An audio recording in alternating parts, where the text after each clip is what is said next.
It is no secret that the left has not gotten over the fact that Donald Trump beat Hillary Clinton in the presidential election over a year ago. Instead of these die-hard liberal Democrats moving on from their tremendous loss, they continue to whine, moan and throw one heck of a temper tantrum opposing Trump and his policies to make America great again. While those actions can grate anyone's nerves, there are those in the Democrat Party that has taken their efforts to the next level by pledging violence against the sitting president, and now they have the backing of a top Democrat leader who just gave these lunatics their marching orders to do something about Trump. There was a time in our nation's history that when a president was elected, Americans got behind their new leader to support them, no matter what their political affiliation was.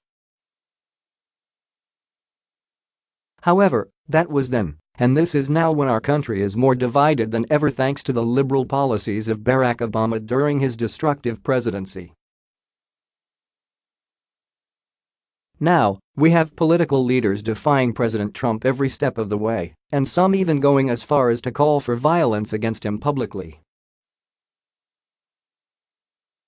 Those calls for violence against Trump have only continued to increase as he continues to keep his campaign promises to drain the swamp and build a southern border wall to protect our nation, which has infuriated Democrat leaders across the country. One Democratic congressman is so angry over Trump and his America First agenda that during a recent town hall meeting he strongly implied that American citizens should grab weapons and oppose President Trump by force if the commander-in-chief doesn't follow the Constitution.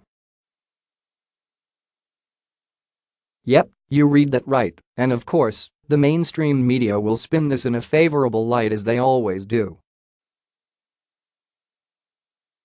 Here is more from Fox News. A New York Democratic congressman is being accused of promoting violence against President Trump after suggesting during a town hall that citizens may have to take up arms against the president if he doesn't follow the law.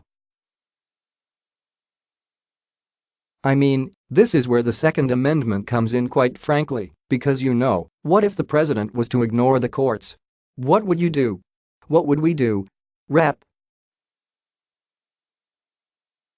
Tom Suozzi, DNY, said during a March 12 Q&A session with constituents in Huntington, on Long Island.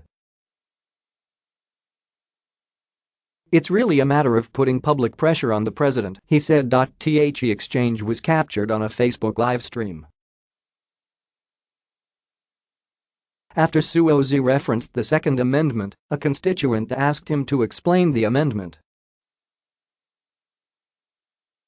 The Second Amendment is the right to bear arms, the Democrat said. That's why we have it. Republicans are accusing Suozzi of promoting violence. When resistance and obstruction don't work out, Tom Suozzi proposes violence, National Republican Congressional Committee spokesman Chris Martin said in a statement. He's completely out of touch. A spokesperson for Suozzi denied that the congressman was calling for armed insurrection against Trump. Taking a page from such great Americans as Thomas Jefferson, James Madison and Alexander Hamilton, Congressman Suozzi explained why our founding fathers created the Second Amendment as a way for citizens to fight back against a tyrannical government that does not follow the rule of law, senior advisor Kim Devlin said in a Monday statement to Fox News. Devlin added, to suggest his comments meant anything else, or that he was advocating for an armed insurrection against the existing president, is both irresponsible and ridiculous. Suozzi made the comment about the Second Amendment when a constituent asked him a question about Trump and the United States constitutional system of checks and balances. Suozzi predicted the issue could be going to the courts as well. Suozzi, who served as Nassau County executive from 2002 to 2009, was elected to Congress in 2016 and is seeking re-election this fall.